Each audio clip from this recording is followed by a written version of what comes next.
Remember, I took a prayer for 21 days, dry prayer, without food, without water. Started praying. I was determined. It was raining. To a point, one day my wife called my mother, told my mother that, please talk to your boy. This man is going to die. But I was determined. I continued in prayer. That night I remember it rained. My wife came up, pleaded with me, please leave this place. I could hear my mother talking on loudspeaker. You know how she would say, my son, this is not the way to seek God. I say, you don't understand. The kind of answers I'm looking for, this is the only way to seek God. I will not live here. Came back, continued praying. I continued to pray. On the 21st day, I was coming down as if the Lord had already told me it is time to go. As I was starting to leave that place, because I stayed in one place for 21 days. Hey, it got to a point, my feet, it's as if they were, there's another hunger. And we bless God. As I was moving, I looked up and I saw something like a box. And that thing was descending gradually to where I was.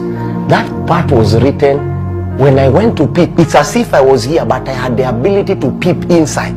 That box was written wealth.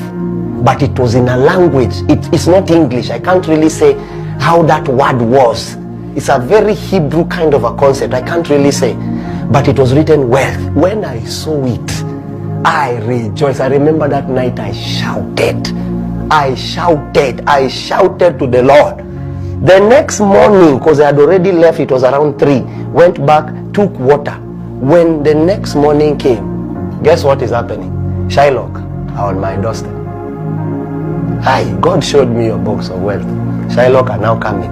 I had taken a loan and I had given some pastor some money to be able to give me a small tent of like 200 or 300, like 300 people, so I can begin ministry somewhere. We're not talking about far. It's just 2 years ago. I went and I took the loan, and the pastor went with the tent and we went with the money. I forgave him. So it left me in trouble. These auctioneers came, and I remember in that apartment people were looking at me laughing. Ah, my God. They came, they could not want to hear what I said, they took the car. Remember, I've now come from seeing wealth. I've told my wife, wealth. The next morning, wealth is leaving us. So I remember the car went, I say, okay.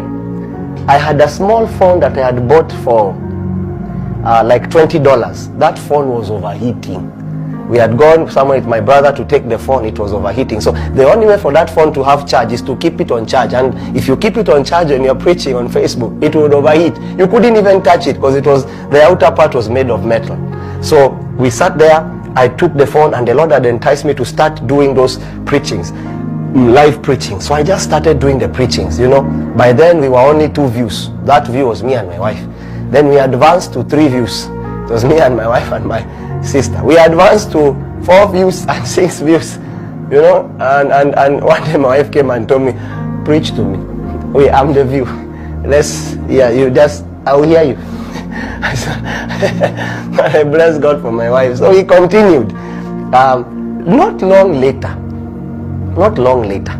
hey, my God, I did that for like a year. Not long later, I just received a message. Someone sent me a message like, hello. I says, hello. And the Lord had already told me to make sure that I treat everyone equally. Not to value this one because of how they look. This one looks rich. This one, no. The Lord had already warned me. I say, okay. I said, hello. The person told me I'm so and so, and I'm over 80 years of age. Because I had already called for 5 days. We would do 5 days prayer, dry prayer and fasting, 3 days dry prayer and fasting. And the thing was growing on Facebook. So the lady told me, I want you to know that I'm so and so from this place. I had never even heard of that place. And at that particular time, I want you to know that every time you're calling for fasting, I am part of those people that fast with you. We fast with you. She didn't say anything else. I say, glory to God. We bless the Lord. We left the whole matter. 3 weeks later, she sent me a message, say, hello, how comes you don't ask for money? Every time I see you preaching, you don't have anything you've put. The Lord had already told me that he will build, that I should never try to do, and I'm not claiming that if you ask for anything is wrong. It was just my template that I should have followed. So I was not really interested in that. The Lord had just told me to go and preach the gospel. At the right time, he will make things happen. So the lady asked me for how to send whatever she was sending. I refused. She got to my wife. My wife later on gave the whole thing. She sent some little money. I remember it was around $6,000. And I was so happy. At that time she sent, I looked at my wife and I told my wife, no, this is not it. This is not the box I saw. Because that box I saw, I even knew how much it was going to be.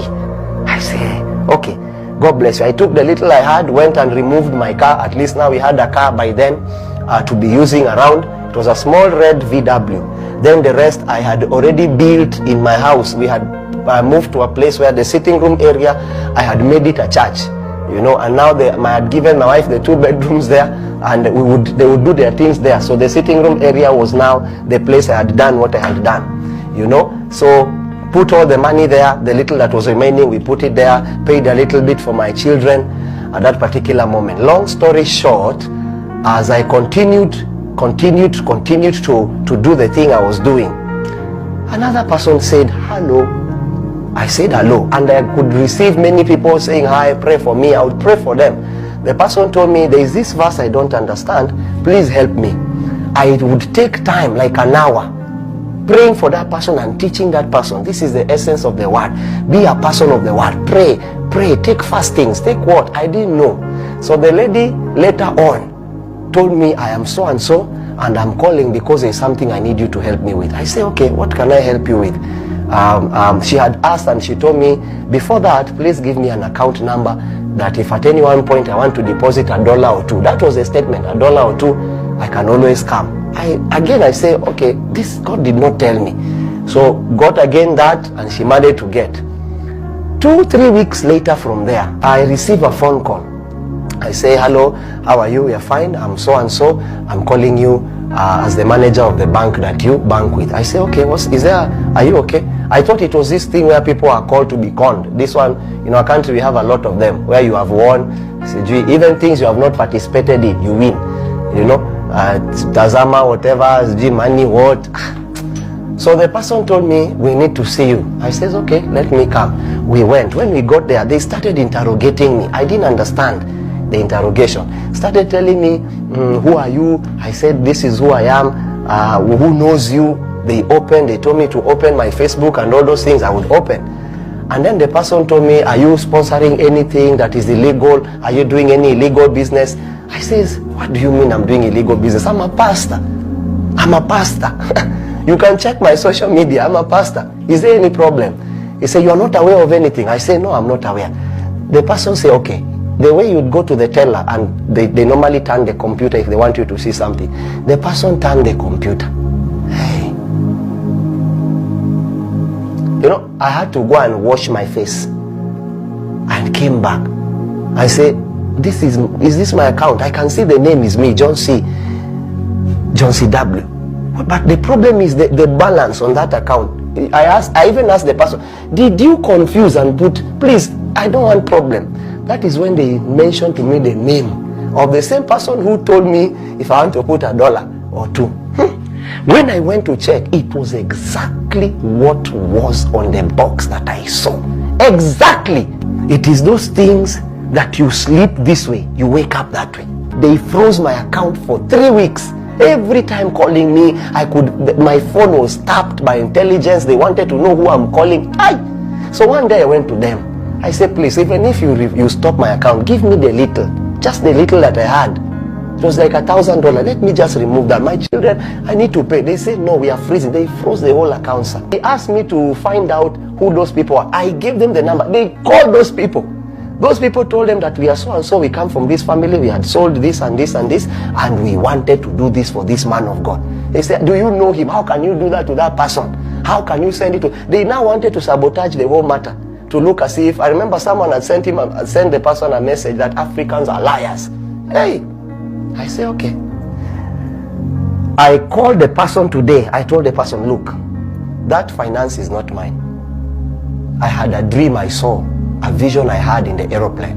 You can keep it, but you will answer to the author of that vision. I left. The next day, they called me. They said, we want you to know we have allowed you to use your account.